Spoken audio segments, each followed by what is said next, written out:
সাধারণত আমরা যারা নাকি জ্বরের জন্য শরীর ব্যথার জন্য প্যারাসিটামল খাই, প্যারাসিটামলের দাম হলো মাত্র 14 টাকা।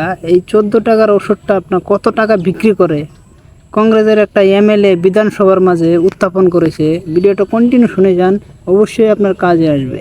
পেৰাচিটামল আইবি জ্বৰৰ আৰু বিষ কমাবলৈ পাইকাৰী মূল্য, মই বিভিন্ন খা খবৰ লৈ পাইছোঁ। মোক এইবিলাক ক'লে এইবিলাকৰ লগত জড়িত মানে বেয়া পাব, তথাপি মানুহৰ স্বাৰ্থত ক'ব লাগিব।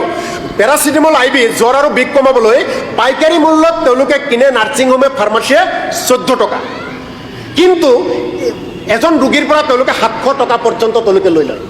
স্বাস্থ্যমন্ত্ৰী ডাঙৰীয়া, এই কথাখিনি আপুনি গুৰুত্ব সহকাৰে শুনিব। ঠিক তেনেকৈ আইৰণ সুক্ৰোজ বা FCM ইনজেকশ্যন আইৰণ অভাৱজনিতৰ কাৰণে দিয়ে, 30 টকা তেওঁলোকে পাইকাৰী কিনে, তেওঁলোকে ৰোগীৰ পৰা 600 টকা পৰ্যন্ত লয়। 30 টকা পাইকাৰী মূল্য, ৰোগীৰ পৰা 600 টকা পৰ্যন্ত লয়। তাৰপিছত যদি আপুনি মেৰপেনন দেখে ICUৰ ক্ষেত্ৰত বা গুৰুতৰ সংক্ৰমণ ইনফেকশ্যনৰ ক্ষেত্ৰত ICUত ব্যৱহাৰ কৰে, 120 টকা তেওঁলোকে পাইকাৰীত কিনে, ICUত যেতিয়া ব্যৱহাৰ কৰে 2000 টকা পৰ্যন্ত ৰোগীৰ পৰা তেওঁলোকে লয়।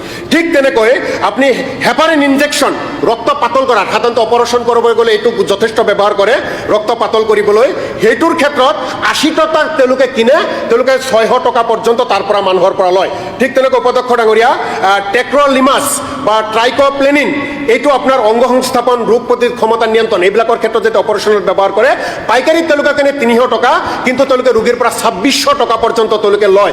ঠিক তেনেকৈ মই লাষ্ট আৰু এটা কৈছোঁ, ৰেডিপ্লেক্স কিট, এইটো ষ্ট্ৰোক, যেতিয়া ষ্ট্ৰোক হয় মানুহ, তেতিয়া সেই চিকিৎসাত ব্যৱহাৰ কৰে, বিশেষ এটা কিট বুলি কয়। 11,000 টকা তেওঁলোকে কিনে, 11,000 টকা তেওঁলোকে পাইকাৰী দৰত কিনে, 45,000 টকা পৰ্যন্ত ৰোগীৰ পৰা তেওঁলোকে গ্ৰহণ কৰে। গতিকে উপাধ্যক্ষ ডাঙৰীয়া,